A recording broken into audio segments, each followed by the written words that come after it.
Okay, let's get right to publishing our newly created Kindle. Once you log into your account, it will probably go right to your bookshelf. Click the plus sign to create a new title listing. Now you can enter your book's title and subtitle if it has one. And if it is part of a series, you can put the series title and number like Volume 1. You can put in your own name or the name that's going to be on the book. Some authors publish under a pseudonym, especially fiction authors. You will want to write out your description well in advance because the box they give you here on Amazon is very small and difficult to navigate. At one time they accepted HTML, but it appears they no longer do. So have it ready and just paste it in. Be sure to choose your keywords carefully. You will want to use variations, and you can even use the title of a competitor's book. You can't use the name of a famous author, okay? You cannot. But you can use the book title. Also, you can make some of the keywords of the Kindle and print edition different. In that way, you will actually have more keywords. Because your Kindle and print books are linked, it really doesn't matter which one comes up as long as your book comes up in the searches. In the category section, be sure to carefully examine all the categories because you are only allowed 2 when you first publish the book. After it is published, you can request that Amazon include other categories, and they will include the other categories. I will show you where to go to do that later.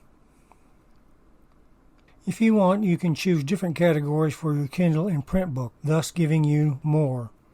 I usually find other books that are in my genre and look at their categories in order to more accurately choose a category. Next, you can choose the age range if it's a children's book, then click Save and Continue. It asks you to enable digital rights management. Always choose No because DRM is very troublesome for the reader. It prevents them from making a copy of the book and putting it on another device that they may own that they may want to use instead of their desktop computer or backup drive. You can upload your manuscript in many different formats, but of course the best one is Kindle Create.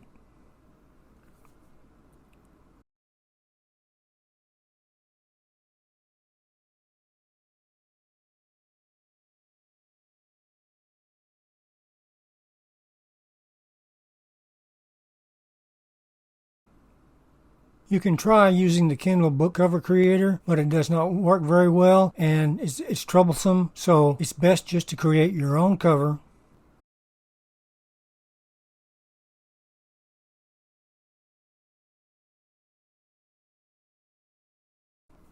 Wait until your cover shows up, then click Launch Previewer. Otherwise, you will get errors like this.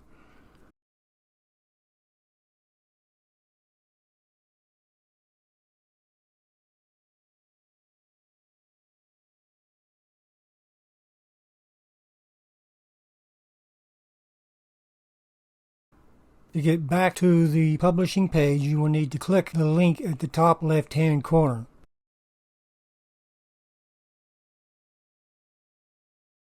Now that my cover has shown up, we can preview the book.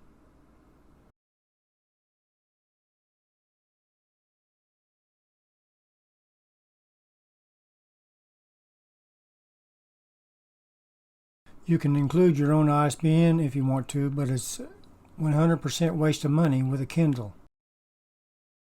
Now we can publish the print book. Here you will select whether you want to enroll your book in KDP Select or not. With KDP Select, you agree to not publish your book on any other website for the duration of the agreement, which is 90 days. After that, it will automatically renew for another 90 days unless you tell it to not do so, which you can do later from the book's listings on the bookshelf. Most people want to publish throughout the world, so just choose world. If this is your first book, I recommend 99 cents to $2.99. Amazon claims the best price to maximize profit is $2.99. The higher the price, the fewer the sales. I always enroll in Kindle Matchbook and choose free. It is an incentive to get them to buy the print book. I always check Allow Lending because it's only for 14 days and they may leave a good review, which most authors would pay money for. If they don't, they might want to buy one of your other books. Even though it says it could take up to 72 hours to publish a book, it's normally approved within 12 hours, sometimes less. Your Kindle is now published and we can begin the print edition. When you do it this way, it fills in the title, author, and description for you because we've already done the Kindle. But the print edition includes a prefix for the author that the Kindle edition does not. But you will have to choose your categories again, which, as I said, can be different. Next, you select if the book is large print or not. It usually has to be 14-point type, be large print. Also choose whether it contains adult material. This is a good place to show you where to add more book categories. First, select My Books. Then, Update information about a book. Then, Browse categories. Then, I want to update my books browse categories. You can now update them by phone or email with the updated categories you've chosen. I use my own ISBNs for the books I write because I can use my company's name. If you choose to use KDP ISBN, it will say independently published. This is actually far better than what it used to say when CreateSpace was doing it. It said published by CreateSpace. Amazon bought CreateSpace and moved the publishing to Amazon, so it now says independently published. If you want to use your own ISBN, just go to myidentifiers.com. Here you can buy an ISBN for $125. You can buy 10 for $295. So if you're going to publish many books, it becomes much more affordable. Canada provides free ISBNs. My identifiers also offer many other services at this website, which are pretty expensive. Oh look! They will create a Mobi and EPUB for you for only $139. What a bargain! They even have a self-publishing course for only $400. Jump on that one. Next, you can choose the publication date. I usually leave it blank as Amazon suggests, and it will show the date that it goes live on Amazon. Now you can choose your print options.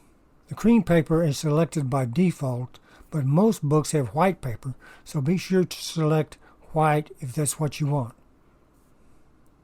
You can also select a different trim size than 6x9, which is the default. 6x9 is very popular and is the most popular print-on-demand printing size, which is what Amazon is, print-on-demand. You will be able to get the most pages at the cheapest price at 6x9. Well, you can actually get more pages at a cheaper price by going 8x10, but most people don't want an 8x10. You only go 8x10 if you have a lot of pages and you want to save money on the price.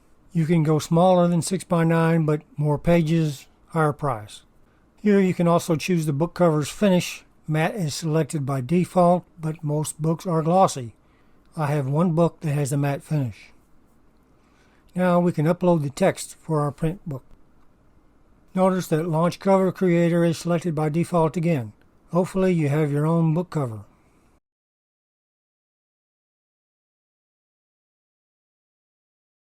You go through a similar process with the print cover. You have to look at the cover and the contents to make sure everything is right, and then approve the book. It often takes a lot more time, so you have to wait. It usually takes me more than one try to get the cover right. If you make any changes to the cover, you'll have to go back and change the ebook cover, but it's not troublesome. Select Worldwide again, and then select your price, and it will show you how much you're going to make on each copy.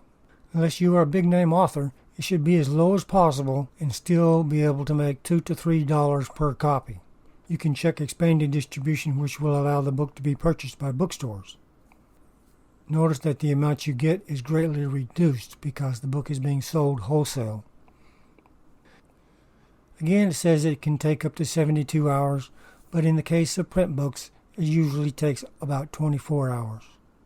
At the very bottom you can see that it says request a proof copy of the book, but if you do, it will say not for sale printed across the cover, which could interfere with your ability to see the design elements. I usually wait and just buy an author copy at the same reduced price. Okay, we're done. Let's go on to the next module.